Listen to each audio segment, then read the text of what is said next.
आप यूपीएससी जैसे बड़े ड्रीम्स को साकार नहीं कर पाते हैं। ये इसके जो पीछे का इंजीनियर्स बैठते हैं 85% पास होते हैं, इसके बावजूद 15% लोग क्वालिफाई नहीं कर पाते हैं। हेलो साथियों, वेलकम। जीएस पेपर जो कि आपका मेरिट बेस्ड होता है, उसमें आप 100 प्लस स्कोर करने के बावजूद आप यूपीएससी जैसे बड़े ड्रीम्स को साकार नहीं कर पाते हैं। इसके पीछे का कारण क्या है? तो आप अगर चेक करेंगे, सीरियसली चेक करेंगे, तो आप देखेंगे CSAT is one of the basic and motto and basic problem behind not getting success in that dream. मैं डॉक्टर सुनील त्रिपाठी आपको आज इस वीडियो के माध्यम से आपको यूपीएससी में कितना टाइम देना है, क्यों देना है और क्या ट्रेंड में बदलाव हुआ है, इसके बारे में डिस्कस करने जा रहे हैं। साथियों, सबसे पहली चीज तो देखो कितना जरूरी है समय देना, इस पर बात करेंगे। और उसके साथ साथ आपको मैं एक डेटा दिखा रहा हूं, इस डेटा के माध्यम से मैं अपनी बात को कहूंगा। देखिएगा, आप जानते हैं यूपीएससी के सीसैट में कई स्ट्रीम से विद्यार्थी पढ़ने आते हैं। अच्छा, पेपर बनाने वालों ने अपने आप को ऐसे ढाला हुआ है कि अगर आप सोचते हो कि आप किसी एक स्ट्रीम के हैं और आप वो कर ले जाएंगे तो बड़ी बात दिक्कत हो जाएगी आपको। लेकिन मैं ये भी बता दूंगा आपको कि इंसान का जो एनालिटिक, अगर कभी मैं चर्चा करूंगा, अभी और वीडियोस लाऊंगा तो वहां मैं चर्चा करूंगा, तो ये दिखाने का प्रयास करूंगा सीसैट को वास्तव में इंप्लीमेंट क्यों किया गया है। ये बात आप समझना चाहते ही नहीं है, because decision making is wasted as a UPSC candidate. आपको जीवन भर निर्णय लेना है, और जब भी आप निर्णय लेंगे तो आप देखेंगे बहुत सारे विकल्प होंगे, और उस विकल्प में और उस डिसीजन के बाद जितने इंपैक्ट पड़ेंगे उनका हम कैसे ऑप्टिमम यूटिलाइजेशन ऑफ डिसीजंस कर सकते हैं। That is the analytical part of CSAT examination. साथियों, मैं जैसे एग्जांपल दूं तो आप जानते हैं सीसैट में कई स्ट्रीम्स बच्चे आएंगे। जैसे मान लीजिए कि आपका इंजीनियरिंग बैकग्राउंड के हो गए, टेक बैकग्राउंड जिसको आप बोलते हैं, साइंस स्ट्रीम के हो गए, आर्ट्स स्ट्रीम के हो गए जिसको ह्यूमैनिटी बोलते हैं, एंड कॉमर्स एंड मैनेजमेंट के आते हैं। अब यहां देखिए गौर से, सबसे ज्यादा सीसैट की क्वालिफाइंग में सबसे ज्यादा 85%, अगर आपको दिख रहा हो 85% का डेटा जो होता है सीसैट क्वालिफाइंग में, ये जो इंजीनियर्स बैठते हैं 85% पास होते हैं, इसके बावजूद 15% लोग क्वालिफाई नहीं कर पाते हैं। क्यों, कैसे, मैं डिस्कस कर रहा हूं। उसके बाद में साइंस की बात करता हूं तो साइंस में 75% बच्चे क्वालिफाई कर लेते हैं, 25% बच्चे यहां भी लटक जाते हैं। सबसे ज्यादा पार्टिसिपेट करते हैं ह्यूमैनिटीज के बच्चे, और दुर्भाग्य से सबसे कम क्वालिफाई 45% बच्चे यहां सीसैट क्वालिफाई नहीं कर पाते हैं। और उसके बाद आता है कॉमर्स एंड मैनेजमेंट। यहां आपका 70% बताइए क्या क्वालिफाई करते हैं, 30% क्वालिफाई नहीं कर पाते हैं। तो आपने क्या देखा, सबसे ज्यादा पार्टिसिपेट करने वाले जो बच्चे हैं, जिनका योगदान इस पूरे 10 लाख फॉर्म में तकरीबन 7 लाख के आसपास 70% पार्टिसिपेट करते हैं, उनमें सबसे ज्यादा फेल होते हैं। क्यों होते हैं, उसका रीजन भी है, इनका ह्यूमैनिटी का विषय है, तो ये कहीं ना कहीं जीएस में तो फायदे में रहते हैं, लेकिन सीसैट इनके लिए नुकसानदायक हो जाता है। यही तथ्य है। डिफिकल्टी के बारे में बात होगी तो मैं साथियों डिफिकल्टी के बारे में बहुत अच्छी चर्चा करूंगा, अलग वीडियो में ढेर सारी बातें करूंगा तो मिक्स हो जाएगी। आगे देखिए, इसके बाद देखिएगा, और से फिर आता है मामला जो इंजीनियरिंग बैकग्राउंड के बच्चे होते हैं। सबसे ज्यादा पिछले अगर 2018 से सिलेक्शन दिखाएंगे तो 60% सिलेक्शन में योगदान और रिक्वायरमेंट किसका बताओ, इंजीनियरिंग बैकग्राउंड के बच्चों का है। क्यों है, कैसे है, एक और बात सुन लीजिए आप लोग। भले ये बच्चे इंजीनियरिंग बैकग्राउंड के हैं, लेकिन ये जब मेंस में ऑप्शनल लेते हैं तो 95% बच्चे अपना मूल सब्जेक्ट मैथ्स और फिजिक्स नहीं रखते हैं, बल्कि ये आपकी ह्यूमैनिटी और आर्ट्स के सब्जेक्ट रखते हैं, और उसी में आपसे अच्छा कर जाते हैं। कारण क्या है, इनका एनालिटिकल पार्ट जो होता है, एनालिटिक्स जो होता है, बहुत अच्छा होता है। यही सीसैट आपको डेवलप करना चाहता है। और एक और बात सुनिए, सीसैट प्रथम दृष्टया कहने के लिए केवल क्वालिफाइंग है, लेकिन सच्चाई यह है कि मेंस में जब मेंस लिखते हैं तो वो जो मेंस लिखते समय टाइम कम रहेगा, और जो लंबी लंबी आइडियाज आएंगी, जनरेट करेंगी, उस पर भी आपके सीसैट का इंपैक्ट होगा। तो साथियों, इसका फायदा इनको मिल जाता है। चलिए आगे बढ़ते हैं। अभी देखिए, इसमें भी बहुत सेगमेंटेशन है। अब जो सबसे जरूरी चीज है मैं आपको वो दिखाता हूं, जहां से आप मोटिवेट होंगे। साथियों, अगर मैं पिछले जो है 2020 से 2026 का पिछले जो है 7 वर्षों का डेटा एनालिसिस करूं, तो मैं यहां ये जो आपका ग्राफिकल अप्रोच है, इस ग्राफिकल अप्रोच में मैं वो डेटा रख रहा हूं जहां जिन लोगों ने जीएस पेपर 1 एकदम से कट ऑफ से ऊपर है, अर्थात क्लियर कर लिया है। कुछ इस तरह समझिए, अगर मैं कहूं 100% वो सारे बच्चे जिन्होंने जीएस पेपर 1 क्लियर कर लिया, इसके बावजूद सी सेट में लटक गए, फंस गए, नहीं कर पाए, उनका डेटा, तो सबसे ज्यादा इजी मॉड पेपर आपका 2020 का आया था। यहां आप लोगों ने खूब मजा से हवन करेंगे कहा था, ठीक है। चलिए, उसके बाद 2021 में भी इजी था, ग्रीन पार्ट था। सबसे तकलीफ जो हुई थी, ये जानते हैं क्या इसका मतलब हुआ? इसका मतलब हुआ क्या बताओ? अगर 100 स्टूडेंट ने जीएस पेपर 1 क्वालिफाई किया था, उसमें से 48% बच्चे ऐसे थे जो सी सेट क्वालिफाई नहीं कर पाए थे। अब जरा उनकी आत्मा से पूछिए कि जीएस पेपर 1 इतना टॉप करने के बावजूद अगले 1 साल में भाई साहब बहुत कुछ बदल जाता है। सोच बदल जाती है, इंसान का नजरिया बदल जाता है, माइंडसेट पूरा एक्वायर हो जाता है, मुल्कों की तकदीरें बदल जाती हैं, देशों के इतिहास बदल जाते हैं। 1 साल इतना बड़ा इंपैक्ट होता है। चलिए साथियों, इसके बाद देखिए, सबसे मैं तो समझता हूं अगर आप तैयारी करने जा रहे हैं तो अपने जीवन में जितने लोग तैयारी करते हैं, मैं विगत 3 वर्षों में भारत के बड़े बड़े 6 संस्थानों पढ़ाने के बाद मैं हमेशा बच्चों से कहता हूं 2023 का सीसैट का पेपर बढ़िया से अच्छे से डाउनलोड करके जहां पढ़ते हो या जहां सोते हो सर के पास रख लो। This is the best modus operandi and this is the level of your examination।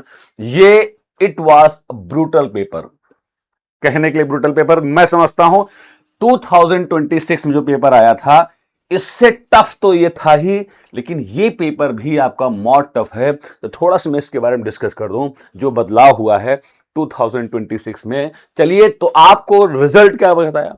Result में बताना चाहता हूं कि 2023 जहां ब्रूटल यानी टफेस्ट पेपर था, 2026 का paper highly analytical, balanced, tough and creative कह सकते हैं। चलो साथियों, ये जो 2026 को ही लेटेस्ट लेते हैं, अरे 2023 वाले पेपर में लोगों ने तो कहा था आईआईटी से आया हुआ है, सही बात भी थी, लेकिन आईआईटी वाईटी से नहीं आता है पेपर। पेपर बनाते हैं 10th लेवल का। मैं इसके बारे में फिर बार बार कहूंगा, वीडियो लंबी हो जाएगी, चर्चा बाद में करेंगे, पहले यहां देख लें। आप जानते हैं 80 क्वेश्चंस का सारा गेम है। इस 80 क्वेश्चंस में आपको 66 यानी 27 क्वेश्चंस के आसपास, 27 से 28 लाना है। मैं इस पर चर्चा करने आ रहा हूं। पहले देख लीजिए, सबसे ज्यादा क्वेश्चन मैथ का हमेशा आता था सी सेट के आईएएस में, इसे दिमाग में बैठा लीजिए। इस बार भी ट्रेंड नहीं बदला है, थोड़ा सा कुछ बदलाव हुए हैं, लेकिन फिर भी 33 क्वेश्चंस क्वांट के हैं, मैथ के हैं। अब 5 क्वेश्चन जो डेटा सफिशिएंसी के आते हैं, लोग इसको अलग लिखते हैं, लेकिन मैं बता दूं दोनों बिना मैथ्स के डेटा सफिशिएंसी नहीं आती। तो देखा जाए तो मैथ का रोल 33 + 5 अर्थात 38 के आसपास केवल मैथ है आउट ऑफ 80। यानी हमेशा से ये रिकॉर्ड रहा है कि मैथ किसी बार 2 क्वेश्चन कम, किसी बार 2 ज्यादा। 50% कब्जा आपके सी सेट में कहीं न कहीं मैथमेटिक्स पोर्शन का होता है। जब मैं मैथ बोलता हूं उसमें डेटा सफिशिएंसी भी आती है। 2026 का पेपर क्यों अलग है, इस पर जान लीजिए। इसमें क्या है, पहली बात तो रीडिंग कॉम्प्रहेंशन जो हमेशा 27 से 29 सवाल आते थे, इस बार कम किया गया है, 23 आया है। तो कम तो किया गया, मैथ में भी लगभग 2 क्वेश्चन कम आए हैं। तो जो यहां 8 क्वेश्चंस घटे हैं, उन 8 क्वेश्चंस में से लॉजिकल रीजनिंग में 2 बढ़ गए हैं। और सबसे खास बात, 2015 के बाद, मैं साथियों पिछले 14 वर्षों से सी सेट पढ़ा रहा हूं, पिछले 2 वर्षों से एकदम फुल फ्लैश पढ़ा रहा हूं, लेकिन बता दूं decision making and communication was always under the syllabus, but the questions after 2015 were not implemented in papers, but in 2026 7 questions आपके डिसीजन मेकिंग और कम्युनिकेशन पर आ गए हैं। ये एक तगड़ी शुरुआत है, जहां से सी सेट की मॉडस ऑपरेंडी और बदलने जा रही है। जहां टफ नहीं, एक विद्यार्थी का concrete analysis about the environment and it's perception, कैसे वो उसको परसीव करता है, इस पर डिस्टेंस का बात करेंगे।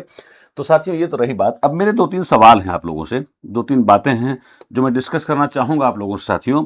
वो ये हैं, देखिएगा ध्यान से, इतना पैसा जमा करने के बावजूद, इतना फीस जमा करने के बावजूद आप संस्थाओं से भी, यहां संस्थाओं से भी, हम जैसे टीचर्स की भी और आप जैसे विद्यार्थी, तीनों लोगों की सामूहिक जिम्मेदारी है कि आखिर इतना पढ़ने के बावजूद 80 क्वेश्चंस में हम 27 से 28 क्यों नहीं कर पा रहे हैं। हम रोते हैं कि पेपर टफ हो गया, पेपर टफ नहीं इसलिए बोलूंगा कि सबके लिए टफ हो गया है। ठीक है। दूसरी बात, आखिर इस पर एक चर्चा होनी चाहिए, स्वस्थ चर्चा होनी चाहिए। मेरी कुछ सलाह है, विद्यार्थियों क्या करना चाहिए।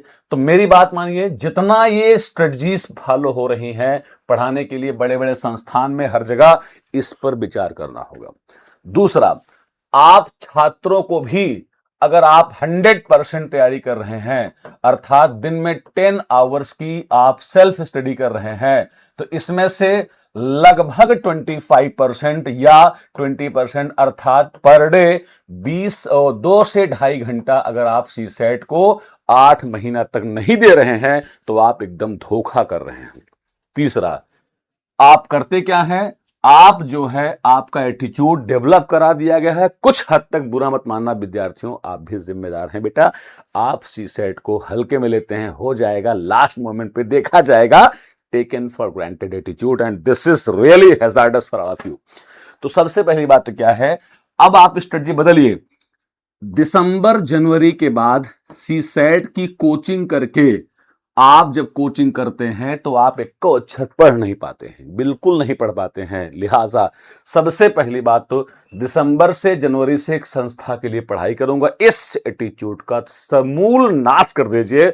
आपको आज से पहली बात करना होगा। दूसरी बात, इस दिसंबर से नहीं तो जनवरी से मई तक पर डे 2-2.5 घंटे आपकी सी सेट सेल्फ स्टडी होनी चाहिए।